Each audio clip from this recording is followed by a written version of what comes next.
When someone doesn't respect you, the first instinct most people have is either to push back hard or to stay silent and hope it goes away. But neither of those really works. Pushing back too aggressively just escalates the problem, while silence teaches the other person that you're okay with the way they're treating you. Respect starts with boundaries, and those boundaries aren't about punishment, they're about clarity. You can't expect people to treat you differently if you never tell them how you want to be treated. That's where boundaries come in, and the stronger you are at setting them, the faster people understand you're not available for disrespect. The problem is, many people think boundaries are rude. They worry that saying no will offend someone or make them look selfish. But let me flip that thought for you. Boundaries are not about controlling other people. They're about controlling yourself. You don't force someone to do anything with a boundary. You simply say, "This is what I will and won't allow in my space." Think about a fence around a yard. The fence doesn't stop someone from walking on the sidewalk, but it makes it clear where your property begins and where their freedom ends. Without that fence, you can't expect anyone to know they've crossed a line. Let's put this into practice. Imagine someone constantly interrupts you in conversations. You feel disrespected, but you've never said anything. Every time they do it, your frustration grows, but they keep right on doing it. Why? Because you haven't drawn the line. A boundary sounds like this. I want to hear what you're saying, but I also want the same chance to finish my thought. Please let me complete my point before jumping in. That's clear. That's respectful. That's a boundary. Notice it's not an attack, it's an instruction. The difference is huge. Here's the part people get wrong. Boundaries are not suggestions. They're not a polite hint that you hope the other person picks up on. Boundaries need to be direct, specific, and paired with action if they're ignored. Otherwise, they're not boundaries at all. They're just wishes. If someone crosses the line after you've stated it clearly, the responsibility shifts to you. You don't argue. You don't beg. You don't complain. You follow through. If you said you'd leave the room if the disrespect continues, you leave. That action shows you're serious without needing to raise your voice. It's also important to remember that boundaries don't need an apology attached. Too many people soften their boundaries with phrases like, "I'm sorry, but," or "I don't mean to be difficult, but." That weakens your message. Boundaries aren't selfish, they're self-respect. When you deliver them, you do so with confidence. You don't owe anyone an apology for expecting to be treated with decency. In fact, every time you apologize for your boundary, you make it easier for the other person to dismiss it as optional. Remove the apology, and your boundary stands taller. Boundaries also reveal who respects you and who doesn't. People who value you will adjust once they know where the line is. People who don't respect you will get defensive, dismissive, or even angry when you state your needs. And while that might feel uncomfortable in the moment, it's actually a gift. It shows you who's capable of being in your space long-term and who isn't. Think of boundaries as a filter. The people who can handle them are safe to keep around. The people who can't reveal themselves quickly, and you save yourself years of frustration by knowing sooner rather than later. When you start setting boundaries, you'll notice something powerful. The more you practice, the less resistance you feel inside. At first, it's uncomfortable. You'll second-guess yourself, wonder if you're being too harsh, maybe even feel guilty. That's normal because you're breaking a habit of people-pleasing. But the more you enforce your limits calmly and clearly, the more natural it becomes. You stop viewing boundaries as a confrontation and start seeing them as protection. You begin to carry yourself differently with quiet confidence because you know you won't allow anyone to treat you beneath the standard you've set. When someone disrespects you, the natural urge is to snap back, raise your voice, or throw their energy right back at them. That's what disrespect tries to pull out of you. It baits you into abandoning your control because the moment you react in anger, they've won. You've proven that they can get under your skin. Staying calm isn't about letting them off the hook. It's about protecting your power. The calmer you are, the harder it is for anyone to take control of the situation away from you. Calmness isn't weakness. It's strength under control. Think about the last time someone came at you with disrespect. Maybe they raised their voice, rolled their eyes, eyes or dismissed you in front of others. Did it make you want to bite back? Of course, that's human. But if you answered their heat with more heat, what happened? The situation escalated. And when it escalates, you lose influence. Calmness works the opposite way. It slows the pace. It forces the other person to realize they can't drag you into their storm. It's not about suppressing your emotions. It's about choosing not to let them dictate your response. There's a reason calmness feels uncomfortable at first. Most of us are wired to defend ourselves instantly, to fight disrespect with force. But calmness doesn't mean silence. It means steady tone, steady words, steady body language. Imagine two people yelling. They're not listening. They're battling. Now imagine one person speaking slowly with measured words while the other shouts. Who looks in control? The calm person. That control earns respect, even if the other person doesn't show it in the moment. You're proving you won't be dragged into chaos. One of the most effective tools to stay calm is slowing your response. You don't need to fire back instantly. You can pause, breathe, look at the person. That pause creates space, and space gives you clarity. In that moment, you decide what to say instead of blurting out something you'll regret. Think of it like putting a buffer between their disrespect and your reply. The pause tells them you're not rattled, you're thinking, and you're not going to play their game. And often, that pause alone makes them rethink how they're coming at you. Another way to maintain calm is through your tone of voice. Tone communicates more than words ever do. A calm, steady tone says, "I'm in control." A raised, shaky, or sarcastic tone says, "I'm losing it." Even if your words are strong, if your tone cracks, you give away your power. Practice lowering your voice instead of raising it. When someone disrespects you and you lower your tone, you stand out instantly. People expect fire to meet fire. They don't expect water. Calmness surprises them, and surprise has power. Body language is just as critical. If your arms are flailing, your eyes darting, your posture collapsing, you've already lost ground. Calm body language means squared shoulders, steady eye contact, minimal movement. You're not frozen, but you're composed. That stillness communicates unshakable confidence.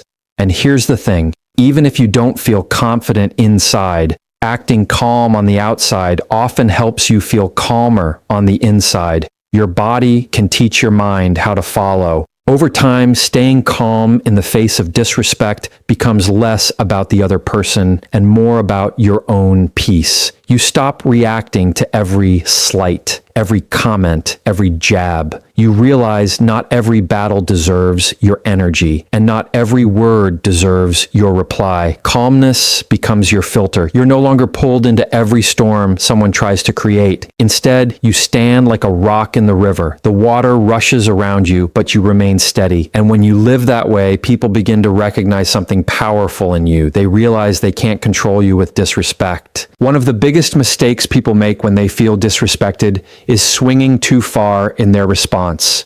They either say nothing at all, or they come out swinging with words designed to cut back. But silence builds resentment, and aggression builds conflict. The middle ground is assertiveness, and that's where the real power lies. Assertive language allows you to stand up for yourself without putting someone else down.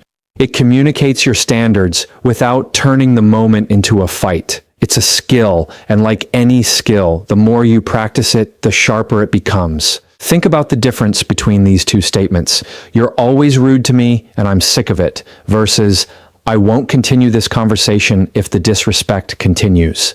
The first one is aggressive. It attacks the other person. It uses exaggeration like always, and it fuels defensiveness. The second one is assertive. It doesn't accuse, it doesn't exaggerate. It simply lays down a clear standard and consequence. The shift may sound small, but it changes everything about how your words are received. One triggers a wall, the other sets a line. Assertive language also avoids blame. Instead of, "You make me feel stupid when you talk like that," you might say, "I don't accept being spoken to in that way." Do you hear the difference? The first puts the responsibility on the other person to validate your feelings. The second puts the responsibility on you to set your boundary. It's not about handing them power. It's about claiming your own. Aggressive language gives them a reason to fight back. Assertive language gives them a choice, either adjust or lose access to you. Tone plays a major role here as well. You can use the right words but the wrong tone and still sound aggressive. Assertive language is paired with calm delivery. You're not spitting the words like bullets, you're placing them like markers. Your tone is steady, direct, and confident. When your words and tone match, your message lands clean. That's when the person on the other side realizes you're not here to fight, you're here to stand firm. And firmness delivered with calmness is hard to argue with. Another aspect of assertive language is precision. Avoid vague statements like, "I don't like the way you act sometimes." That's too broad, too unclear. Precision sounds like, "When you interrupt me, it makes it impossible for me to share my full thought. I need you to let me finish before responding." That's specific, clear, and actionable. Aggressive language leaves the other person guessing what the real issue is. Assertive language removes all guesswork. It identifies the behavior, names the problem, and sets the expectation for change. Assertiveness also keeps the focus on your boundaries instead of their flaws. Aggression says, "You're the problem." Assertiveness says, "This is the standard I live by." One approach attacks the person, the other protects your space. And when you shift the focus away from who they are and onto what you allow, you make it much harder for them to twist the conversation or distract from the issue. Assertiveness keeps the spotlight where it belongs, on your right to be treated with respect. With practice, you'll notice assertive language begins to reshape not just how others respond to you, but how you see yourself. Each time you state a need clearly and calmly, you're reinforcing your own worth. You're proving to yourself that your voice matters, your boundaries matter, and you don't need to attack to be heard. Aggression might give a short burst of power, but assertiveness builds lasting respect. It becomes less about winning arguments and more about building standards that no one is allowed to cross, no matter who they are or how close they stand to you. There comes a point when words are no longer enough. You've been clear, you've been calm, you've been assertive, but the other person still refuses to treat you with respect. That's when you move beyond what you say into what you do. Limiting your access means reducing the time, energy, and space you give to someone who has shown they don't value you. It's not about being dramatic or cutting people off in anger. It's about adjusting your availability to match the level of respect you're receiving. If they give you less, you give them less. Think about relationships like investments. When you put your time, energy, and attention into someone, you're investing. If that investment keeps coming back empty or worse, toxic, why would you keep pouring into it? Limiting your access is like shifting your money out of a bad stock. You don't announce it to the world. You don't hold a press conference. You just quietly pull your resources out and put them where they'll grow. Respect works the same way. If someone can't value what you bring, they don't deserve as much of it. One of the strongest forms of boundary setting is distance. Not every boundary has to be spoken out loud. Sometimes it's shown through how often you answer the phone, how quickly you reply to texts, how much you show up in their space. If someone repeatedly crosses your lines, you don't need to debate it forever. You simply create more space, less response, less presence, less access. That's not punishment, that's protection. And the beauty is, you don't need permission from anyone to do it. Limiting access also works in professional settings. You may not be able to cut someone off completely, but you can control how much access they have to your time and focus. You can shorten meetings, keep interactions task-based, and stop volunteering for extra responsibilities that put you under their influence. You can redirect communication into emails instead of spontaneous drop-ins. Each adjustment is subtle but powerful, and together they send a clear message. My time is valuable, and you don't get unlimited access to it if you can't respect me. The key here is consistency. If you tell someone you're going to limit their access, but you keep showing up every time they call, you're training them not to take you seriously. Access is controlled by action, not announcements. The more consistent you are in limiting the space someone has in your life, the quicker they recognize that disrespect has consequences. You don't have to argue. You don't have to convince. You simply change the level of access, and the change speaks louder than any lecture ever could. What's powerful about limiting access is how it protects your peace. When you're no longer constantly exposed to disrespect, you give yourself room to breathe again. You're not on edge waiting for the next insult, the next jab, the next roll of the eyes. You take back your environment by controlling who gets into it and how much of it they get. That space allows you to reset, to think clearly, and to focus your time on people who actually lift you up instead of drag you down. And here's the truth. Not everyone deserves the same level of access to you. Access should be earned and maintained through respect. The closer someone wants to stand in your life, the higher the standard they need to meet. If they don't meet it, they step back. You don't have to hate them, you don't have to argue with them, but you also don't have to hand them a front row seat to your life. Limiting access reminds both you and them that your time and energy are valuable, and you're the one in charge of where they go. The way you carry yourself sets the tone for how others treat you. If you don't respect yourself, it becomes very difficult to demand respect from anyone else. People take their cues from you, whether you realize it or not. The words you use about yourself, the way you handle your boundaries, and the level of standards you live by are constantly teaching others how to interact with you. Self-respect isn't loud or showy. It's steady, quiet, and consistent. And the more consistent it is, the harder it is for anyone around you to ignore. Think about how often you brush off small jabs or jokes at your expense. Maybe someone mocks you lightly, and instead of addressing it, you laugh it off to keep the peace. Over time, that trains them that it's okay to treat you that way. Self-respect says, I'm not going to let disrespect hide behind a joke. It doesn't mean you blow up or get defensive. It simply means you calmly let people know where the line is. The way you respond to those small moments sets the precedent for how people approach the bigger ones. Leading by example also shows up in how you talk about yourself. If you constantly put yourself down, others will follow your lead. If you say things like, I'm terrible at everything, or I'm just not worth it, you're sending out an invitation for others to agree. But when you speak about yourself with dignity, even when you acknowledge flaws, you're training people to view you through the same lens.